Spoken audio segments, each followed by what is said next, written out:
பொதுவாக வரலாற்றை எழுதுதல் தொடர்பாக அல்லது முன்வைக்கப்படுகிற வரலாற்று பிரதிகள் தொடர்பாக எந்த வரலாறும் இல்லாத இடங்களை விட எழுதப்பட்ட வரலாறுகளை கடப்பதுதான் மிகப்பெரிய சவாலாக இருக்கு. திரிக்கப்பட்ட வரலாறுகள், மிகைப்படுத்தப்பட்ட வரலாறுகள், பாதி சொல்லப்பட்ட வரலாறுகள், இன்னும் சொல்ல போனால் யாரோ ஒருவர் சொன்ன கருத்தாக்கங்களை திரும்ப திரும்ப வழிமொழிந்து கொண்டிருக்கக்கூடிய வரலாறுகள், இதை எல்லாவற்றையும் தாண்டி பாசிச தேசியவாத வெறியர்களாலும் மொழிவழி தேசிய இனவாத வெறியர்களாலும் முன்வைக்கப்படுகிற போலி வரலாறுகள்.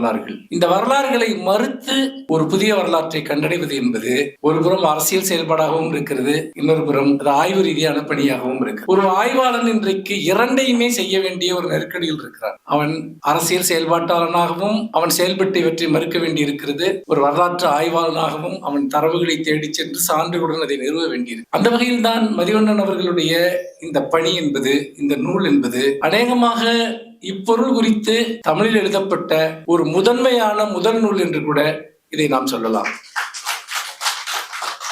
இதை அவர் ஒரு அரசியல் ரீதியான எதிர்வினையாக மட்டும் எழுதவில்லை. நிறைய வரலாற்று சான்றுகள், ஓலைச்சுவடிகள், கல்வெட்டுகள், இன்னும் பல்வேறு பிரதிகளின் ஊடாக அவர் தன்னுடைய சான்றுகளை கொண்டு வருகிறார். அப்படி கொண்டு வருகிற போது அவரை குறிப்பிடுகிறார். பொதுவாக இங்கு ஒடுக்கப்பட்ட மக்களின் மீது செலுத்தப்படுகிற கருத்தியல் வன்முறை அல்லது அவர்களை வேற்றாளாக கருதுகிற ஒரு பாசிச வன்முறை என்பதை எதிர்கொள்கிற போது நாம் அவர்கள் மீது அன்பு காட்டுவதோ அனுதாபம் காட்டுவதனாலோ மட்டும் அந்த பிரச்சனை தீர்க்கப்பட்டு விடாது.